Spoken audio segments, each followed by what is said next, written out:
Hey everyone, welcome back to the channel where we dive into health, fitness, and fasting strategies that can truly change your life. Today, we're talking about one of the most powerful tools for resetting your body, improving your health, and even helping you shred fat, the 7-day water fast. If you've ever wondered how often you should do it, why it works, or how to make it sustainable, stick with me.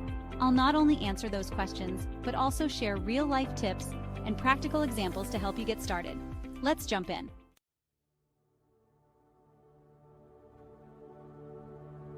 The 7-day water fast is exactly what it sounds like.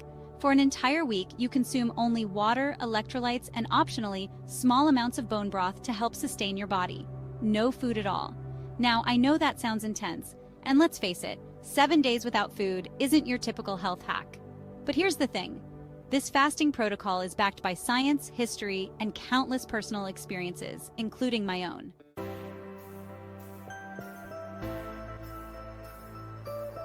When you fast for this long, amazing things happen in your body. First, you activate a process called autophagy, where your body cleans out old damaged cells and starts repairing itself at a deep cellular level. This isn't just about detoxing or losing weight. It's about giving your body the opportunity to heal and rejuvenate.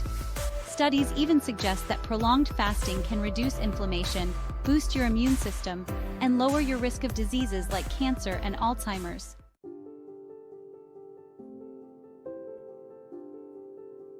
Now here's something important to remember. Fasting isn't new. Our ancestors did this all the time, not by choice, but because food wasn't always available.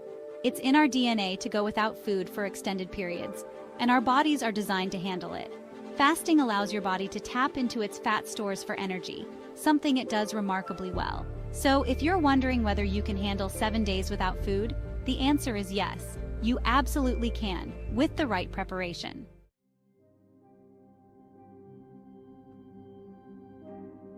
Now let's tackle the big question. How often should you do a 7-day water fast? For most people, the ideal frequency is once or twice a year. Think of it as a reset button for your health. Just like your phone or computer occasionally needs a reboot, so does your body. A 7-day fast clears out the junk and gives your system a fresh start. Personally, I like to do one in the spring and another in the fall. It feels like the perfect way to recharge both physically and mentally.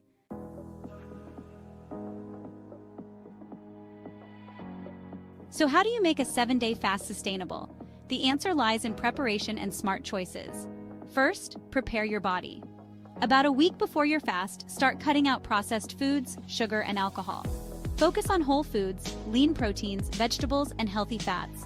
This helps your body shift into fat-burning mode even before the fast begins, making the transition easier. Trust me, the smoother the transition, the better your experience will be.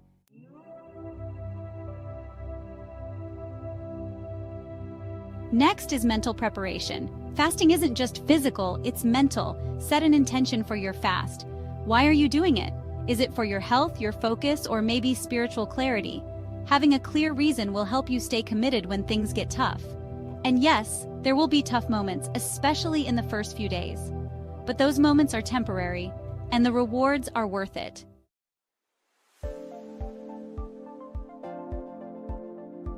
Let's break down what a 7-day fast actually looks like day by day. Days 1 through 3 are usually the hardest. Your body is switching from burning carbs to burning fat, and during that transition you might feel tired or irritable. This is normal. Stay hydrated and make sure to add electrolytes to your water to keep your energy levels steady.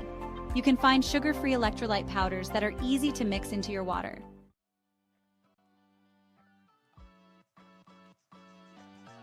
So what happens between your 7-day fasts? This is where intermittent fasting comes into play. Intermittent fasting is like the day-to-day maintenance plan that keeps your metabolism running smoothly. Personally, I follow a 16-8 schedule most of the time.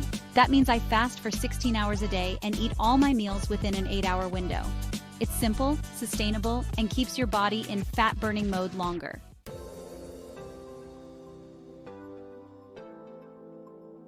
Here's how you can combine the two.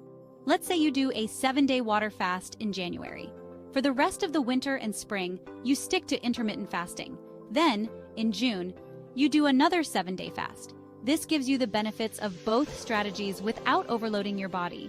If you're feeling great and want an extra boost, You can also sprinkle in shorter fasts, like 48 or 72-hour fasts, in between.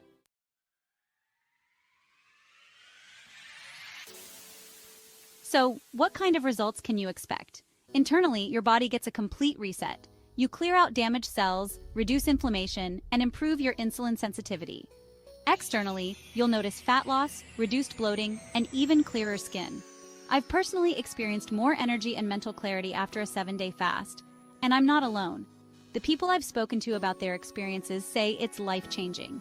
And here's the thing, it's not just about how you look, it's about how you feel.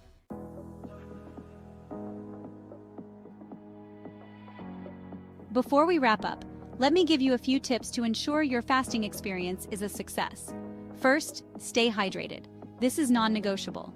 Aim for at least 2 to 3 liters of water per day, and don't skip the electrolytes. Second, stay busy. Plan activities that keep your mind off food, whether it's work, a hobby, or even light exercise. And finally, break your fast wisely. After 7 days without food, your digestive system needs to ease back into action. Start with bone broth, steamed vegetables, or a small salad and take it slow.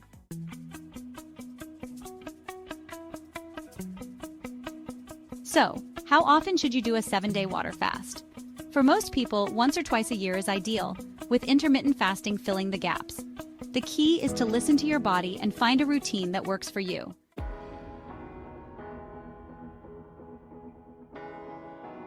That's it for today, guys. If you found this video helpful, hit that like button, subscribe to the channel, and share it with someone who might be curious about fasting. And hey, let me know in the comments, have you tried a 7-day fast? How often do you fast? And what have your experiences been like? I'd love to hear your stories. Thanks for watching, stay healthy, stay hydrated, and I'll see you in the next video.